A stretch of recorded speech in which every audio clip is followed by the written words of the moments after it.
Future సిటీలో plot కొనండి. Future లో మీరు కోటీశ్వర్లుగా మారే అవకాశం కోసం వెంటనే మాకు కాల్ చేయండి.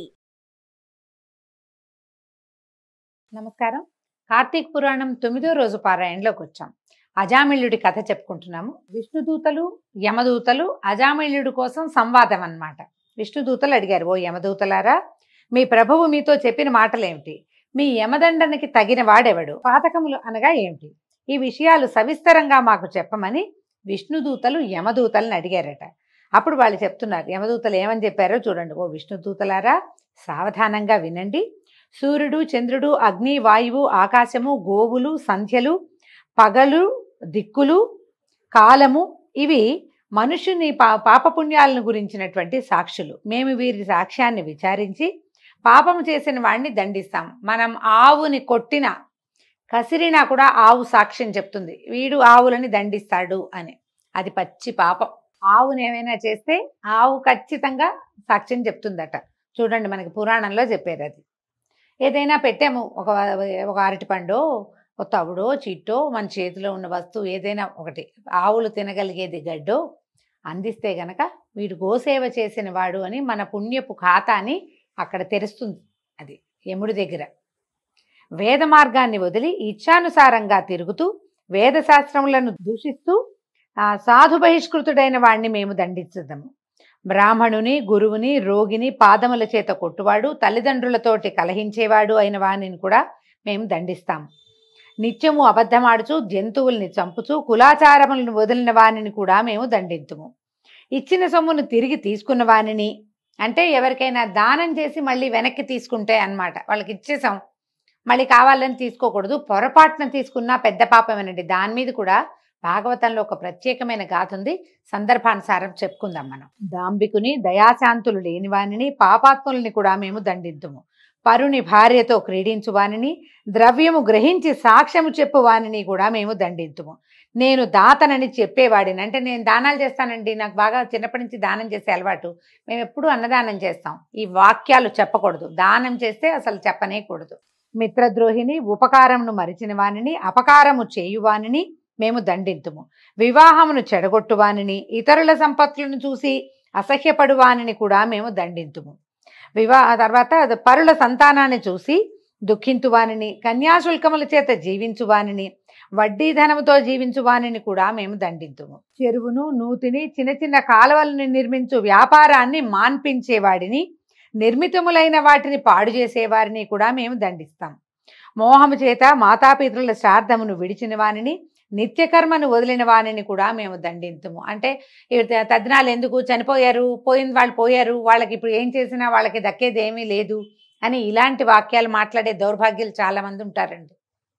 చచ్చిపోయిన వాళ్ళకి ఎందుకు చెయ్యాలి అని, ఈ చనిపోయిన వాళ్ళకి ఎందుకు చేయాలన్న వాక్యాలు విని వాళ్ళ మోహంలో పడి చేస్తున్న, అంటే అలవాటుగా చేసేవి కూడా మానేస్తారు. పెద్దవాళ్ళకి పెట్టడము, పెద్దల్ని స్మరించుకోవటము, ఏదైనా నువ్వుల నీళ్ళు వదిలిపెట్టడము.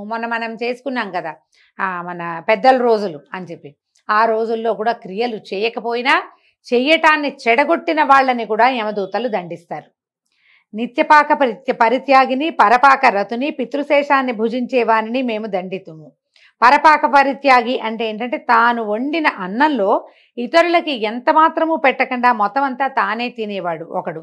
పరపాక రతుడు అంటే నిత్యము పరుల అన్నాన్నే భుజించేవాడు. ఫ్రెండ్స్ బాక్సుల నుంచి రోజు కొట్టేసే వాళ్ళకు కూడా పాపమేనండి, వీళ్ళు కూడా నరకంలో పడతారు. చాలా శిక్షలు ఉంటాయి.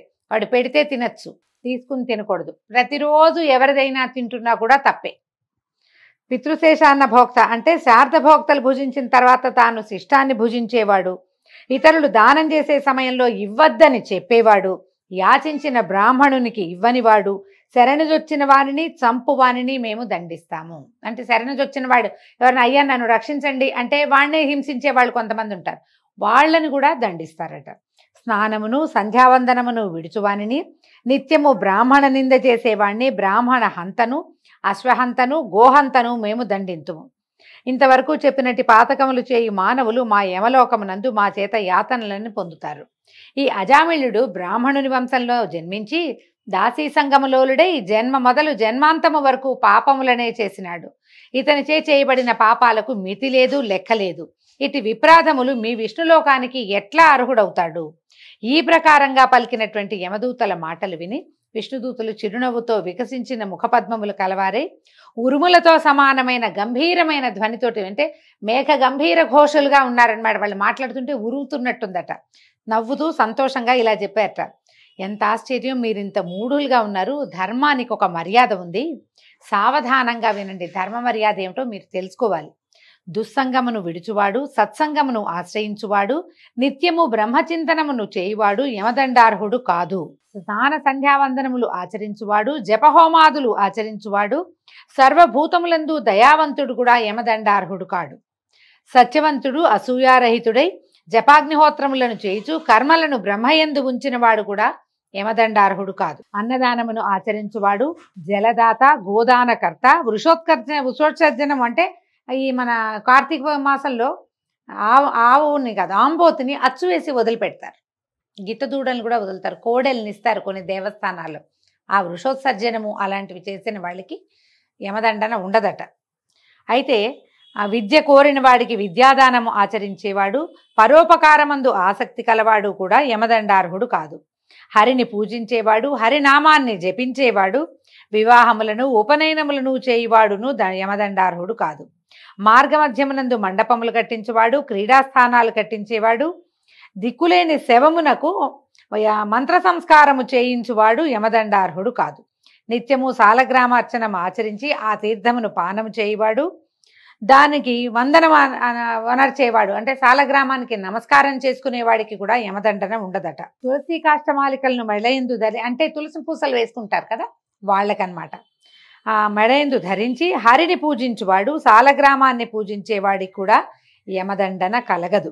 గృహాంగణమందు అంటే వాకిట్లో కానీ పెరట్లో కానీ తులసి వృక్షాన్ని పెంచేవాళ్ళు, హరికథలను వినేవాళ్ళు, భగవద్గీత పారాయణ చేసే వాళ్ళకి కూడా యమదండనలు ఉండవు. భాగవతము రాసి గృహమందు పూజించుచున్నను, గృహమందు ఉంచుకున్నను కూడా యమదండార్హుడు కాదు. పాత రోజుల్లో అనమాట భారత భాగవతాన్ని ఇప్పుడు రాయాల్సిన అవసరం ఏముంది, మనకి ప్రింట్లో దొరుకుతున్నాయి. ప్రింట్ పుస్తకమైనా ఇంట్లో పెట్టుకోవచ్చు. చదివితే ఇంకా బాగుంటుందండి, ఉంచుకున్నా మంచిదే.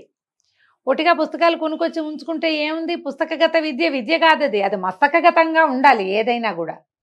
భాగవతాన్ని కానీ భగవద్గీత కానీ చదివితే మనకి కలిగే జ్ఞానోదయము, ఈ జీవితాల నుంచి మనకి తెలిసే తరుణోపాయము ఇంకొక రకంగా రాదు. అది పుస్తకంలో ఉంటే రాదు, పుస్తకం ఉన్నా మంచిదే.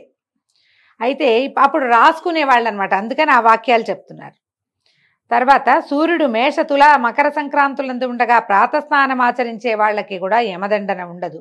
రుద్రాక్షమాలికను జపించి జపదాన హోమాదుల్ని ఆచరించే వాడికి యమదండన లేదు.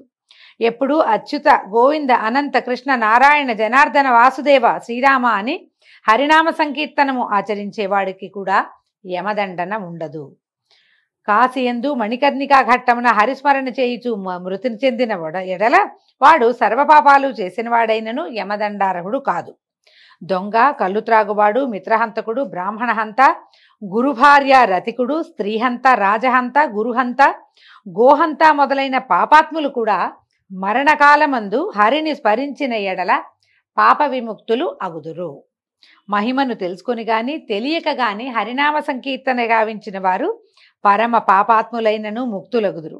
హరినామము సంకేతము చేత గాని పరిహాసము చేత గాని తెలిసి గాని తెలియక గాని స్వల్పముగా గాని అధికముగా గాని ఉచ్చరించున్నవాడు కూడా పాప విముక్తుడవుతాడు. పడినప్పుడు, తొట్టుపాటు పొందినప్పుడు, కొట్టబడినప్పుడు, జ్వరాదుల చేత పీడింపబడినప్పుడు, సప్త వ్యసనముల చేత పీడింపబడినప్పుడు, వశము కానప్పుడు కూడా హరి అని పిలిచినవాడు యమదండార్హుడు కాదు. అనేక జన్మలలో సంపాదించబడి ప్రాయశ్చిత్తములు లేక కొండల వలె పెరిగి ఉన్నటువంటి పాపములన్నీ కూడా భూమి యందు గాని స్వర్గమందు గాని హరినామ సంకీర్తనము చేత నశించును. మరణావస్థలో ఉన్నవాడు హరినామ స్మరణము చేసిన ఎడల వాని పాపములని అగ్నిలో ఉంచినటువంటి దూది వలె కాలిపోవును అని విష్ణుదూతలు ఇట్లా యమదూతలతోటి చెప్పారు.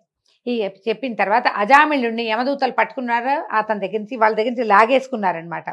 ఆ తర్వాత అజామిళుడు విష్ణుదూతలకు నమస్కారం చేసి మీ దర్శనం వల్ల నేను తరించానని చెప్పాడు. తర్వాత విష్ణుదూతలు అజామిళుడితో కలిసి వైకుంఠానికి వెళ్ళిపోయారు. అయితే ఏమైందట, ఈ అజామిళుడు యమదూత విష్ణుదూతల సంవాదం అంతా విని ఆశ్చర్యపోయాడు. వీళ్ళు మాట్లాడుకున్నవన్నీ విన్నాడు. అయ్యో ఎంత కష్టమైంది, ఆత్మహితం చేసుకోలేకపోయానే, చిచి నా బతుకు సజ్జన నిందితమైంది కదా, పతివ్రత అయిన భార్యను వదిలిపెట్టి కళ్ళు తాగేడి దాసిని భార్యగా స్వీకరించాను. వృద్ధులైనా నాకంటే నేను తప్ప ఇంకో దిక్కులేని మా అమ్మా నాన్నలను పరమపుణ్యాత్ములు వాళ్ళని కూడా నీచుడినై నేను విడిచిపెట్టాను. ఎంత పని చేశాను. ధర్మహంతలు కాముకులు నిరంతరం అనుభవించే నరకమందు ఇప్పుడు నేను నిశ్చయంగా పడేదను. కానీ ఇదేం ఆశ్చర్యం, ఈ స్వప్నమా, ఈ నల్లకత్తుల్ని ధరించిన యమభటులు ఎక్కడికి వెళ్ళిపోయారు? నేను పూర్వజన్మమందు పుణ్యం ఆచరించిన వాడను, ఇది నిజం. అట్లు కానిచో దాసీపతినైన నాకు మరణకాలమందు హరిస్మృతి ఎట్లా కలిగింది? నా జిహ్వ హరినామాన్ని ఎట్లా గ్రహించింది? పాపాత్ముడినైన నేనెక్కడా? ఈ అంత్యకాలమందు నాకు ఈ స్మృతి ఎలా వచ్చింది? లజ్జని విడిచి నేను బ్రాహ్మణుల్ని చంపాను. నాకు నాలాంటి వాడికి మంగళకరమైన నారాయణ నామం ఎట్లా లభించింది అని బాగా ఆలోచించుకున్నాడు. మనము ఆత్మద్రోహం చేసుకుంటాం. ఈ ఆత్మద్రోహాలలో ఏమిటి? మనని మనం మోసం చేసుకోవటం మొదటిది. రెండోది, మనం ఆచరించవలసిన విధి విధానాలు ఏమున్నాయో అవేవి ఆచరించకపోవటం కూడా ఆత్మద్రోహం కిందే చెప్తారండి. నేను ఏమంటారు, లేటెస్ట్ డెవలప్డ్ కంట్రీలో ఉన్నాం, లేదా దేశం ముందుకెళ్ళింది, చాలా నేర్చుకున్నాము, లేదా సైన్స్ బాగా డెవలప్ అయిపోయింది. ఈ మరణించిన వాళ్ళ కోసం చేసే విధి విధానం వల్ల ప్రయోజనం లేదు. జీవించి ఉండి కూడా దేవతా పూజనమో, దేవతా నమస్కారమో, దేవాలయ గమనమో ఇవన్నీ రహితమైనవిగా భావిస్తూ ఈ రకమైన ఆలోచన ధోరణి, అంటే దీన్ని ఏమనాలి, మనం తిరుగుబాటు ధోరణి, ఇవేవి సరైనవి కాదు, మేము ఇప్పుడు కొత్తగా తెలుసుకుంటున్నవే సరైనవి, ఇలాంటి ఆలోచన చేసినా కూడా ఆత్మద్రోహం చేసుకున్నట్టే. మన జీవుడికి సుఖపడే యోగం లేకుండా చేస్తాం. మనం ప్రపంచం విసిరేటువంటి రకరకాల రాళ్లని పట్టుకుని వాటి వెనకాల పరిగెడతాం. ఆ పరిగెత్తటంలో మనం సొంతానికి ఏమీ చేసుకోలేకపోతాం. మనం ఏ ఇంట్లో పుట్టామో ఆ ఇంటి మర్యాదని అతిక్రమించేస్తాం. ఏ జాతిలో పుట్టామో ఆ జాతికి కావలసినటువంటి మర్యాద గౌరవము లభించాలన్న ఆలోచన కూడా చేయం. అవన్నీ కూడా ఆత్మద్రోహాలే. పురాణాల్లో ఇట్లా చెప్పారు, చచ్చిపోయేటప్పుడు వీడు ఇన్ని పచ్చిపాపాలు చేశాడు, చనిపోగానే ఒకసారి చనిపోయే సమయంలో నారాయణ అంటే ఎట్లా సరిపోతుంది అని 100 సార్లు ఈ కథ విన్నప్పుడల్లా ప్రశ్న వస్తూనే ఉంటుందండి. ఇప్పుడు కుమారుడికి నారాయణ అని పేరు పెట్టుకుని ఆ నారాయణ అని ఎంతసేపు పిల్లవాడిని పిలుస్తూ ఉండటం వల్ల అతనికి నారాయణ నామస్మరణ అలవాటయ్యి ఉండి అంత్యకాలంలో నారాయణ నామస్మరణ చేశాడు. అదొట్టి నామధేయమే అయినప్పటికీ అదే చెప్పారు, పిలుపు కోసమైనా ఆ పేరు తెలిస్తే చాలు అని. ఇప్పుడు పిలుపులైనా అది మనం పిలవాలిగా. మనం ఏ పిల్లలకి దైవనామాలు ఇస్తున్నామండి? 2 అక్షరాలు 1 అక్షరం పేర్లు కూడా పెట్టి పిలుస్తున్నాం. కే అని ఎఫ్ అని పిలిచే పేర్లు కూడా ఉన్నాయి. సు అంట, సు ఒక పేరా? కొమ్మిస్తే సు, ఎస్యు సు ఇంగ్లీష్లో రాస్తాం. ఇంటి పేరు ఏ సులోచనో ఏ సుమతో, సుబ్రహ్మణ్యమైనా కూడా సూనే. మనం భగవన్నామస్మరణ చేయడం మానేసాం. తర్వాత మనం కూర్చున్నప్పుడో నుంచున్నప్పుడో పూజ చేసేటప్పుడో మనకి నామస్మరణ అలవాటు ఉంటే చచ్చేటప్పుడు వస్తుంది అది ఆ పేరు. మనకి ఏ అలవాటు లేదు, మనం దైవనామస్మరణ చేయం అసలు. చనిపోయేటప్పుడు ఎట్లా వస్తుంది? దానికోసం ముందు నుంచి నామస్మరణ అలవాటు ఉండాలి. ఈ భగవన్నామస్మరణ చేసే అలవాటు ఉంటే ఎప్పుడో ఒకప్పుడు సజావైన దారిలోకి వస్తాం. నామంలో ఏముంది అంటే నామంలో ఎనర్జీ ఉంటుంది. ఆ ఎనర్జీ మనని గోతులో పడిపోకుండా, బురదలో పడిపోకుండా, పాప పంకిలంలో కూరుకుపోకుండా మనని పక్కకి తీసుకొస్తుంది. పిల్లవాడికి ఏదో పేరు పెట్టడం, ఏ రామ అనో కృష్ణ అనో మనం ఎందుకు పిలవట్లేదు. ఇప్పుడు కలియుగంలో చివరి పాదంలోకి వచ్చేసాం. ఈ కాలంలో ఈ పరిస్థితులు ఉంటాయి కాబట్టి పురాణాల్లో ఇట్లా చెప్పారు. దైవనామాలు పెట్టినప్పుడు కనీసం పేర్లో పెడితే పిలిచేటప్పుడైనా అది మనకి అలవాటు ఉంటే, దుఃఖంలో కష్టంలో ఇబ్బందిలో ఉన్నప్పుడు ఆ పిల్లల్ని పిలిచినా ఆ భగవంతుడు మనని కరుణిస్తాడు. అదే చెప్పదలుచుకున్నారు. అయితే ఈ విధంగా అజామిళుడు ఇదంతా విచారించుకుని ఆలోచించుకుంటాడనమాట. నిశ్చలమైన భక్తిని పొంది జితేంద్రియుడై కొంతకాలం ఉండి తర్వాత సాయుధ్యముక్తిని పొందాడు. కాబట్టి నారాయణ నామ సంకీర్తన కావించేవారు సమస్త పాతక ముక్తులై వైకుంఠలోకమును పొందుదురు, ఇందులో సందేహం లేదు. ఈ విధంగా కార్తీక పురాణంలోని 9వ అధ్యాయం పూర్తి చేసుకున్నామండి. రేపు ఉదయం మళ్ళీ 10వ అధ్యాయంలో కలుసుకుందాము. నమస్కారం.